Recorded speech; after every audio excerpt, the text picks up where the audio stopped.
Hello, hi, how are you?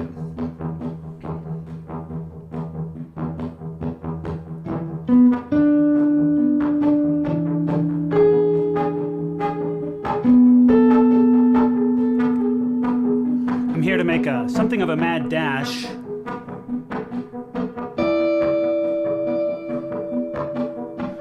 at the later part of Chapter 6 of Richard Rorty's Contingency, Irony, and Solidarity.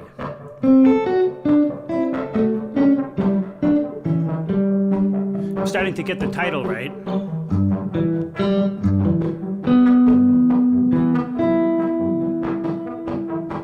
If you haven't been here before, I read much of the rest of this book up to this point.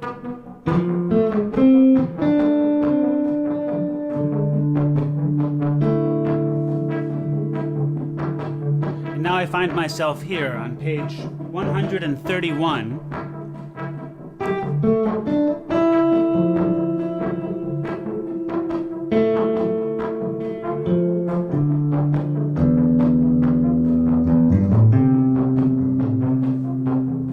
We'll see what happens.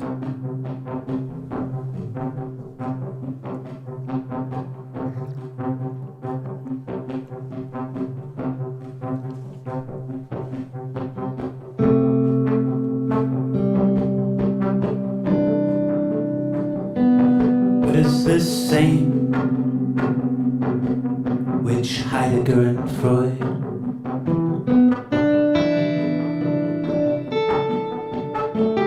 specialist in being and the detector of dirty little secrets say?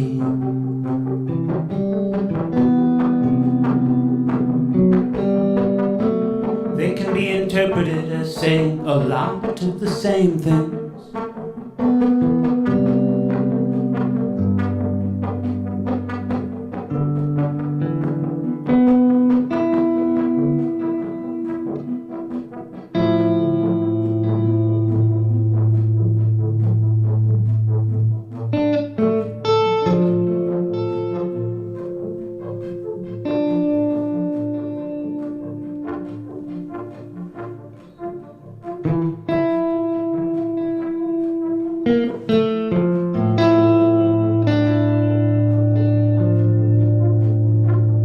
So perhaps the question is, why does Derrida think that this particular couple marks the end of a great epoch, which begins with the coupling of Plato and Socrates?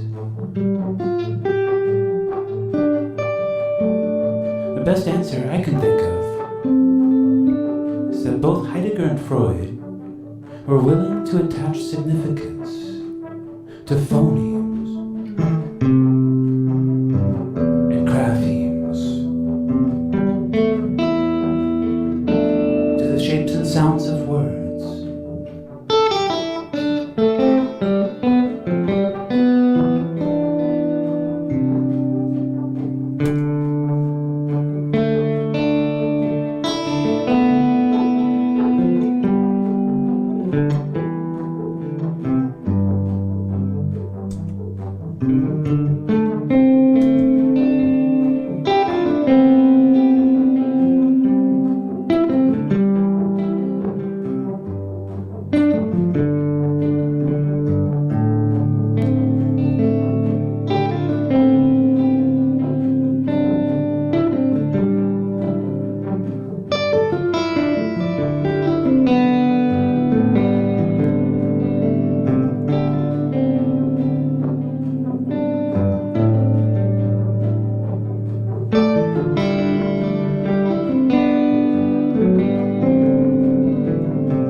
In Freud's account of the unconscious organs of jokes, and in Heidegger's largely fake etymologies, we get the same attention to what most of the books of La Grande Époque have treated as an essential.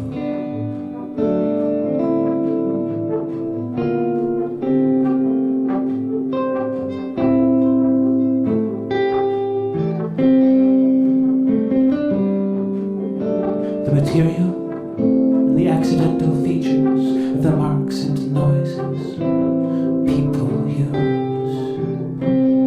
to get what they want.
Material and accidental features of the marks and noises people use to get what they want.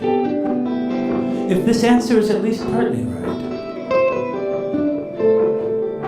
then the constant recourse to puns, verbal resonances, and graphical jokes in Derrida's later work is what we should expect of somebody who is resolved to send only postcards.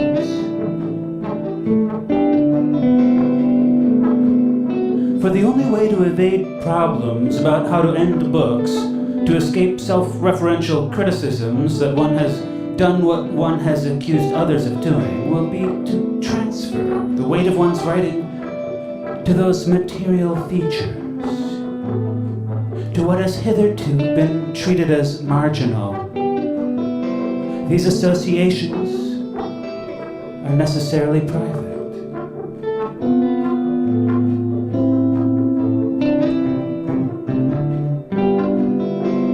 Insofar as they become public, they find their way into dictionaries and encyclopedias.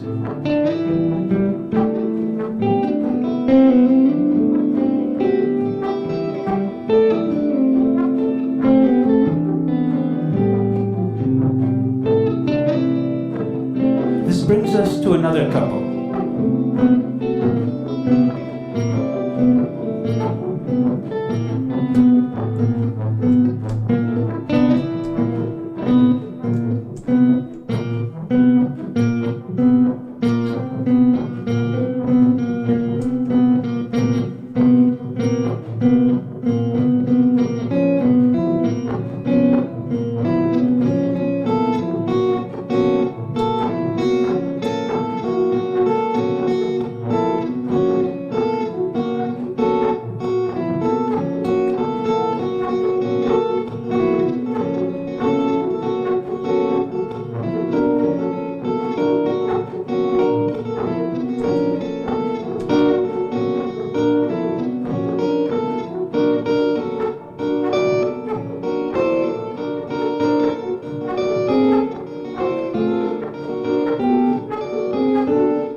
Don't you think that sounds funny?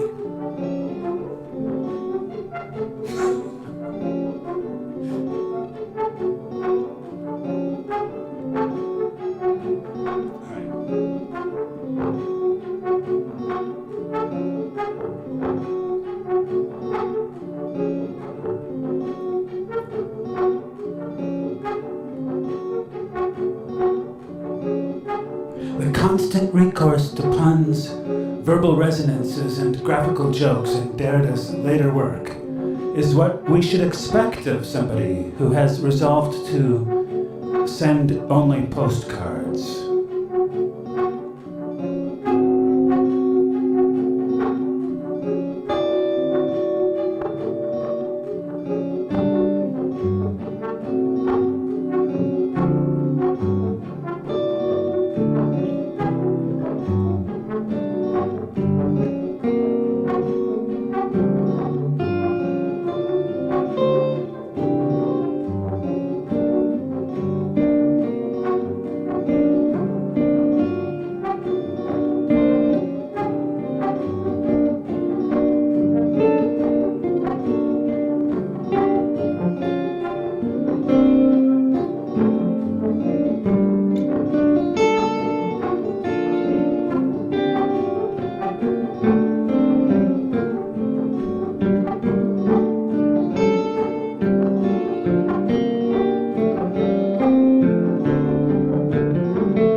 Brings us to another couple. Fido. References to this one are about as frequent in Envoi as to Freud Heidegger. Fido is the name of the dog Fido, just as Fido is the name of the name of that dog. Fido is the name of the dog Fido, just as Fido is the name of that dog. Notice that new names, but not new dogs, can be produced as fast as one can stick in quotation marks.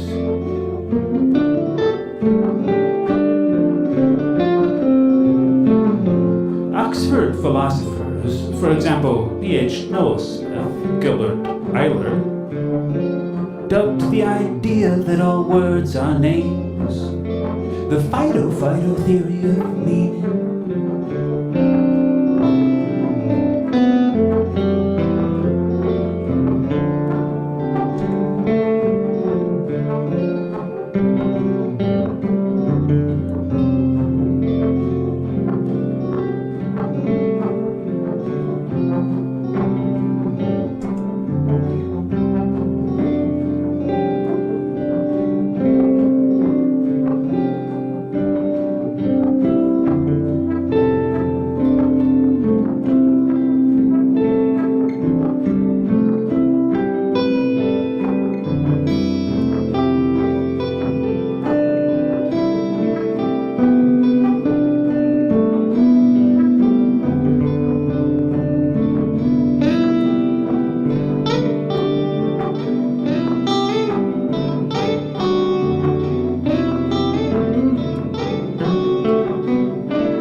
often associated by Austin, among others, with Plato.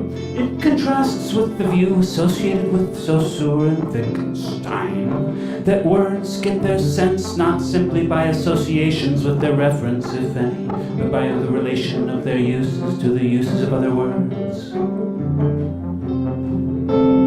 You might, given some stage setting, learn the use of Fido by somebody pointing to Fido and say, "That's Fido."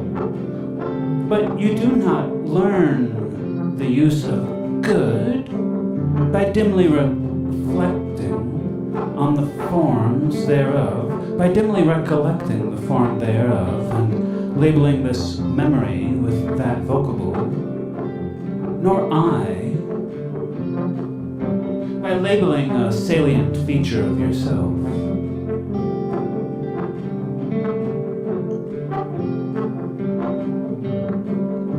You might, given some stage setting, learn the use of Fido by somebody pointing to Fido and saying, "That's Fido." But you do not learn the use of good by dimly recollecting the form thereof, and labeling this memory with the vocable, nor have I, by labeling a salient feature of yourself.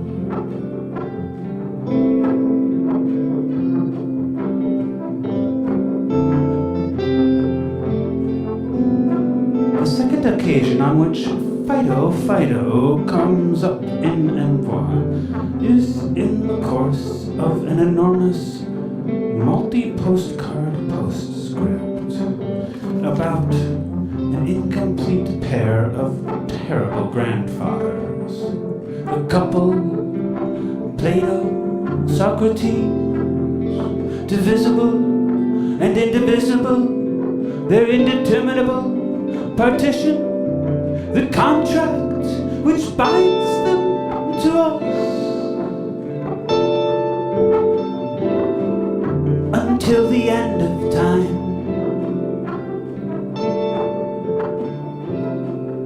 There, Derrida says.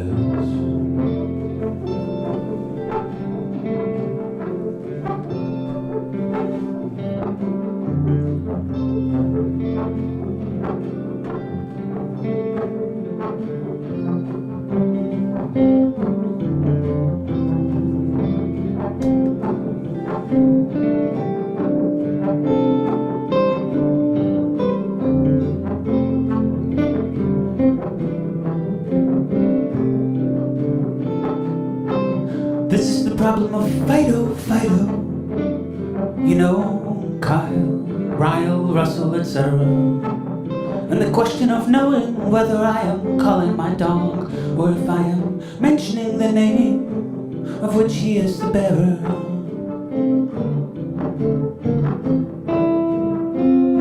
If I am utilizing or if I am naming his name.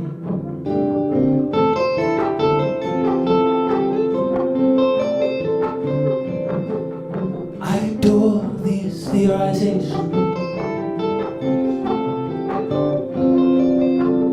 often Nosonian moreover.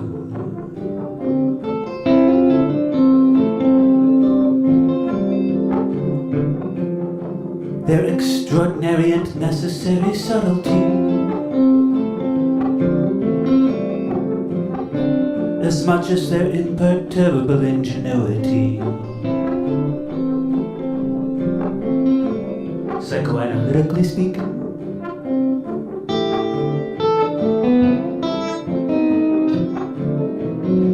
they will always be confident in the law of quotation marks. The difference between Fido and Fido is often used to illustrate Russell's distinction between mentioning a word in order to say, for example, that it has 4 letters, and using it in order, for example, to call a dog.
enables us to separate the essential meaning or use or function of Fido and the accidental features of this name. For example, that qua mark or noise, it reminds one of the Latin verb fidere and thus of fidelity, and thus of characters in literature such as Dudley Do-Right's faithful dog, and so on and on.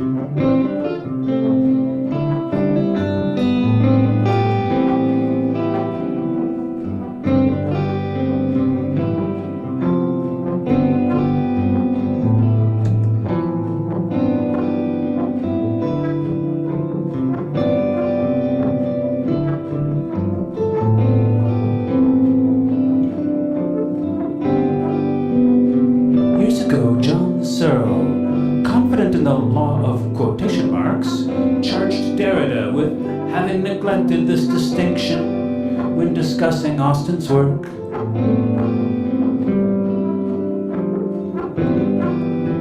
Derrida replied by raising doubts about the utility and scope of the distinction itself, doubts which were exasperatingly irrelevant to Searle's complaints. For Searle was saying, if you play by the rules of Austen's language game, if you respect his motives and intentions, your criticisms of him do not work. If, on the other hand, you feel free to read whatever you like into him, if you treat him psychoanalytically, for example, you cannot claim to be criticizing him.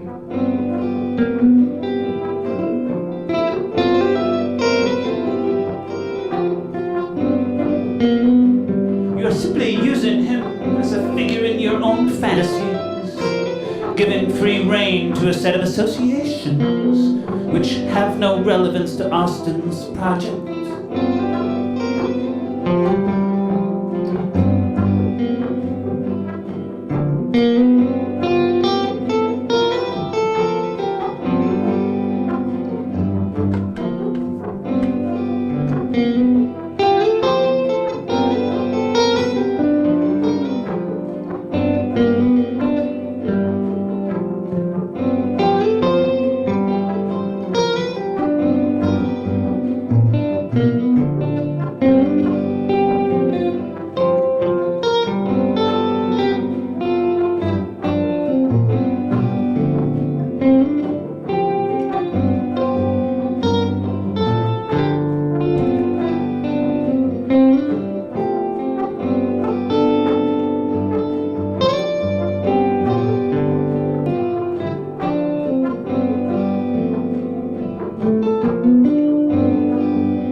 Evaded this dilemma.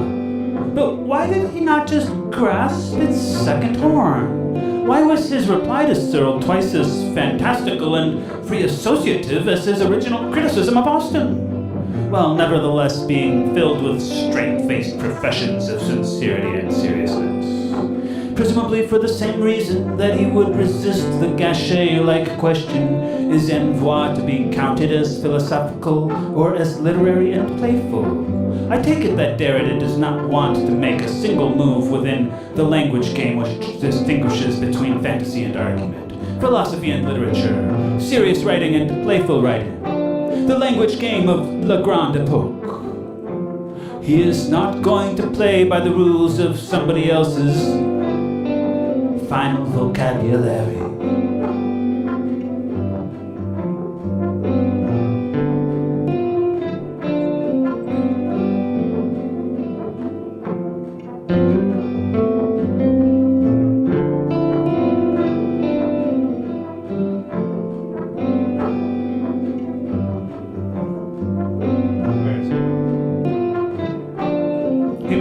Not because he is irrational, or lost in fantasy, or too dumb to understand what Austen and Searle are up to, but because he is trying to create himself by creating his own language game, trying to avoid bearing another child by Socrates, bearing another footnote to Plato, He is trying to get a game going, which cuts right across the rational-irrational distinction. But as a philosophy professor, he has trouble getting away with this.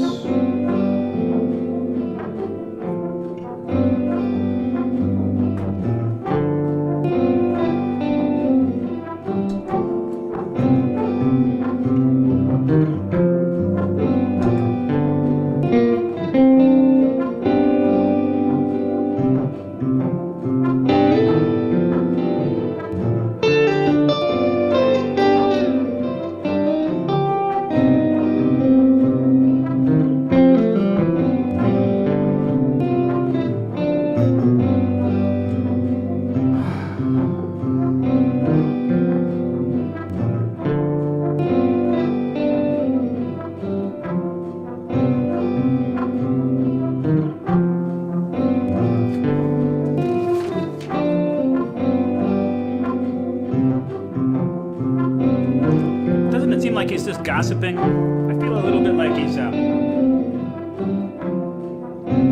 I don't think that's a bad thing to do. I'm in favor of gossip.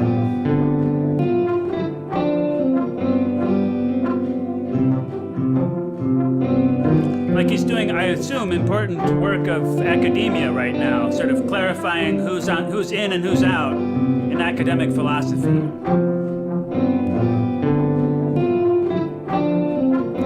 I think he's proven his bona fides in the first chapters, right? Where it was, I think, actually like really interesting and sort of, at times I felt kind of like I was having my mind blown by some of the things that I was hearing him say.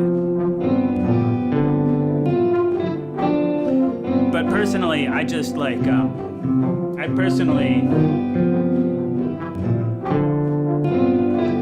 academic philosophy gossip is endearing.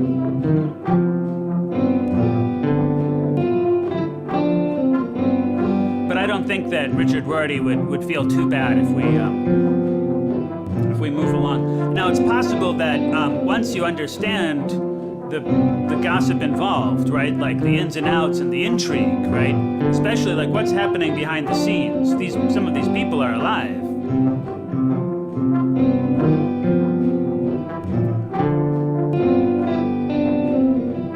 But now we're assuming that it isn't a work that contains itself. We're assuming it's a work that serves as a kind of a central hub of information about other important projects.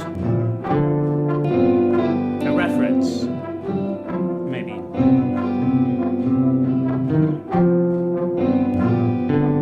Okay, so that's why I'm gonna stop reading this now, and